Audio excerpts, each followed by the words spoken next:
ibang balita, nakahandang magpulong ang Pilipinas sa Estados Unidos upang pagtibayin panglalo ang pagkakaibigan at pagtutulungan ng dalawang bansa. Inihayag ito ng Malacanang matapos makipag-usap si Pangulong Rodrigo Duterte sa mga ambassador ng Estados Unidos at China na dumalo sa pagdiriwang kahapon ng kanyang kaarawan sa Davao City. Sa naturang okasyon, tiniyak ni US Ambassador Sung Kim ang kahandaan ng Amerika na tumulong sa pangangalaga ng seguridad ng Pilipinas. Nagbabalik ang aming kasama, si Ria Fernandez. Back-to-back na nag-courtesy call kahapon ang mga ambassador ng Estados Unidos at China sa Pilipinas kay Pangulong Rodrigo Duterte sa Camp Panacan sa Davao City. Unang humarap sa Pangulo si US Ambassador to the Philippines, Sung Kim.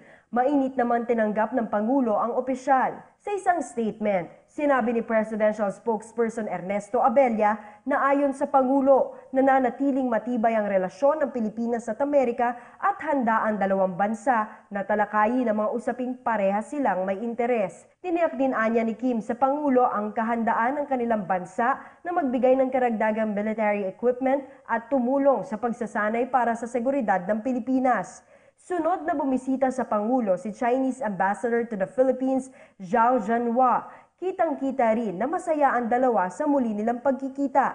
Matatandaan na nito lamang Sabado, present si Ambassador Zhao sa Kamulan Festival at sa groundbreaking para sa Drug Rehab Center sa Bukidnon kung saan nagbigay ng mga talumpati ang Pangulo. Bago umalis, iniabot ng Chinese envoy ang kanyang mga regalong painting sa Pangulo para sa 72nd birthday nito. Isa rito ay larawan niya kasama ang kanyang common law wife na si Hanilet Avancenia at anak nilang si Kitty Duterte. Ayon kay Abella, kabilang sa mga napag-usapan ng Pangulo at ni Ambassador Zhao ang issue sa South China Sea.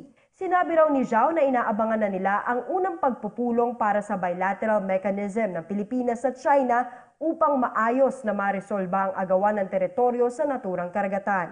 Nag-courtesy call rin sa Pangulo si Hungarian Foreign Affairs and Trade Minister Peter Ziharto. Bukas ang dalawang panig sa pagpapaigting ng ugnayan ng Pilipinas at Hungary, partikular sa kalakalan at pamumuhunan, security cooperation at exchange programs. Samantala, sa parehong araw, pinulong din ng Pangulo sina Peace Secretary Jesus Doreza at GRP Chief Negotiator Labor Secretary Silvestre Bello III para sa 4th round ng peace talks ng pamahalaan at ng National Democratic Front mula April 2 hanggang 6 sa the Netherlands. So the President had very specific instructions, of course which I am not at liberty to share right now.